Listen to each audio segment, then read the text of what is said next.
امانتداری کا انعام۔ یہ کہانی ہے حسن کی، ایک نیک دل اور معصوم بچے کی جو اپنے گاؤں میں رہتا تھا۔ وہ ہمیشہ سچ بولتا اور بڑوں کی عزت کرتا تھا۔ آج وہ خوشی خوشی اسکول جا رہا تھا۔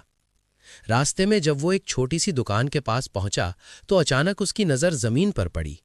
وہاں ایک بٹوا پڑا ہوا تھا۔ حسن رک گیا اور حیران ہو کر اسے دیکھنے لگا۔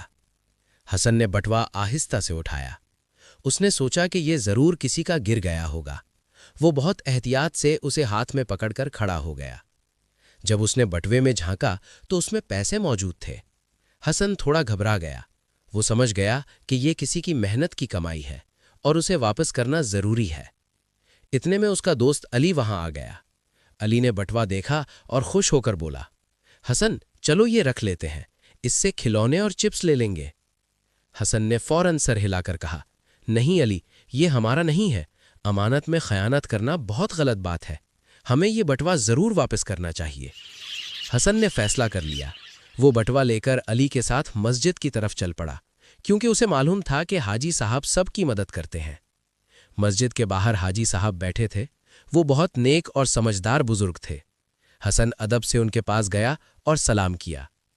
حسن نے حاجی صاحب کو بٹوا دیتے ہوئے کہا، یہ مجھے دکان کے پاس ملا ہے، شاید کسی کا گر گیا ہوگا۔ حاجی صاحب نے بٹوے کو دیکھا اور خوشی سے مسکرا دیے۔ حاجی صاحب نے حسن کے سر پر ہاتھ رکھا اور کہا، بیٹا تم بہت ایماندار ہو، اللہ تمہیں ہمیشہ کامیاب کرے۔ امانت داری بہت بڑی خوبی ہے۔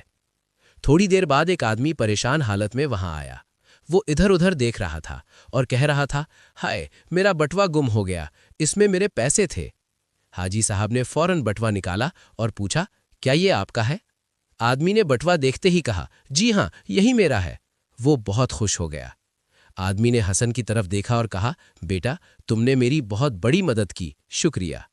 علی یہ سب دیکھ کر شرمندہ ہو گیا۔ اسے اپنی غلط بات یاد آ گئی۔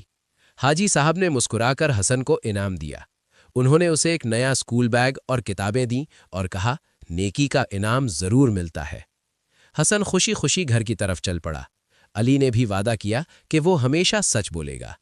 بچوں، ہمیں ہمیشہ امانت دار رہنا چاہیے، کیونکہ امانت داری کا انعام ضرور ملتا ہے۔